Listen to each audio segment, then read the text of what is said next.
Well, how about you stand regular first? Stand regular. You standing regular, right? Okay, so now check it. Go check it. What's going on with you, my lady? A lot. A lot of, I guess, a lot of roller coasters, basically. Like, it just, everything, it just kind of, it was spinning, like, really. Like, 1 minute I was all the way up, next minute I was right back down. Then I went back up, and I came right back down. And then, next thing you know, I dealt with, like, punches left and right to my face. I was like, oh my gosh, how am I going to get through all this? I'm pulling through.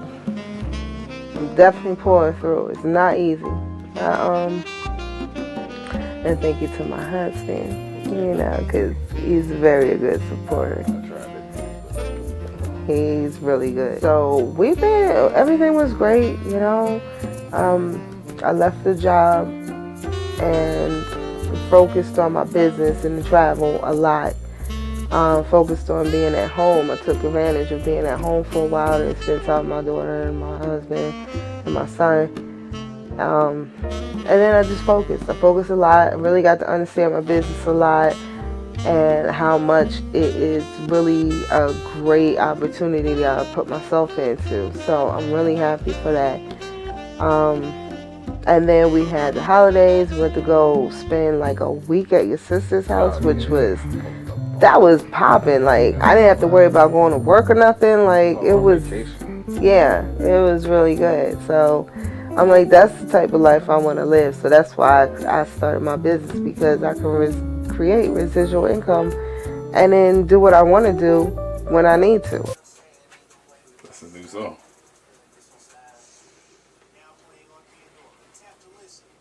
Is it recording? What happened with me was, after Kobe died, we went to his high school for the Sunday nights. Sunday nights, the Daily Grind show, which I shoot and edit.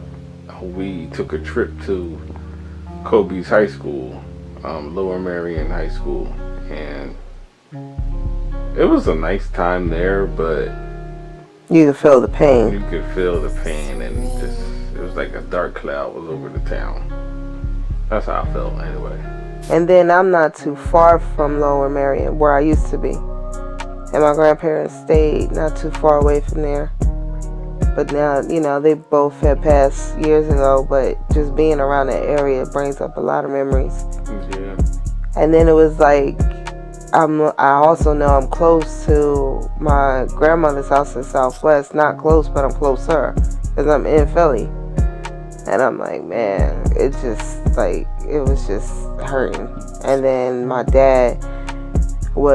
me and my dad wasn't like talking a lot, because my dad was going through so much. So it was like, I was just living all these memories and my uncle, and I'm like, man, this kind of sucks. Nobody's here. And I got into this dark depression. And it was funny, because my dad was in a dark depression too. But I got out of mine just before I started my part-time job. And not too long after that, my dad got out of his dark depression, but he also died. So that was another smack to my face. But it didn't even, like, it's weird, because I am hustling hard for the business, but it's another part of me that's finding myself falling in this shell. So it's like, I'm ready to take on the world. It's like my dad's behind me, pushing me now, because he really is there and sees what I'm doing. But it's just like this other shell that's covering over me, like, oh no, don't do this, don't talk to this person, don't talk. And I'm like, what is wrong with me? I gotta get out of my own head. So it's all in my head. Yeah, you're just in your own. Usually people fall in their own way, trip over their own selves, but they just gotta find a way in their own way, though. That's the thing. So I try to push her, but just not push her all the way. Just let her know that she still gotta find her own way. So that's what I've been trying to do. And I'm learning. I'm definitely trying my hardest because it's like not even a whole month near my grandmother's first year of her not being here anymore. My dad had died. Not even a month. Like, my dad died, it was like March 7th, and then my grandmother's year of her death was April 5th, 4th. And I'm like, oh my God, that's too close. All of this is going on. I'm still not even done with that stuff. Like, I'm still contacting the funeral director and all this other mess, and it's just so much. I'm just like, I'm ready to throw it all up and get to Georgia and just have a clearer head and leave the North behind. Like, leave the suffering, the pain I've been through up here in the North.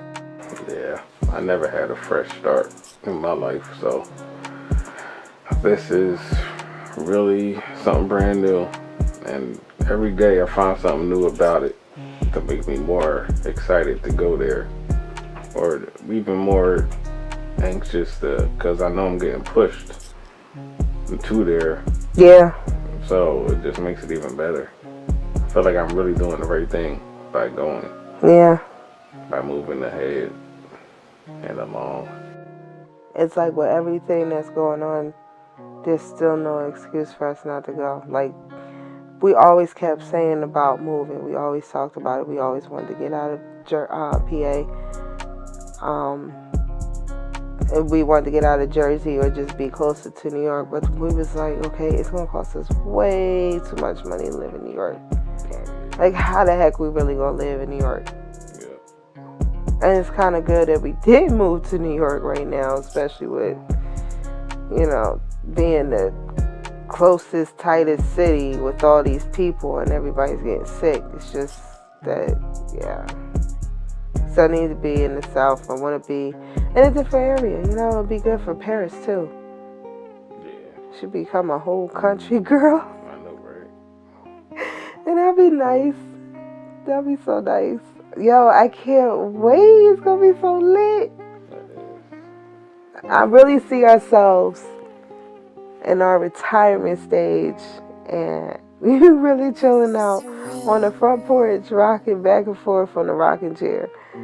And I'm baking some lemon pie or something in the kitchen. You can smell it, but then you're yelling at the kids, the neighbors.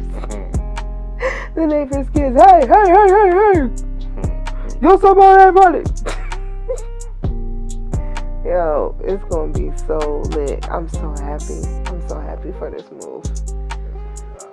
It's definitely going to be out, my man. And it's going to be a challenge. And it's going to be a good challenge, too.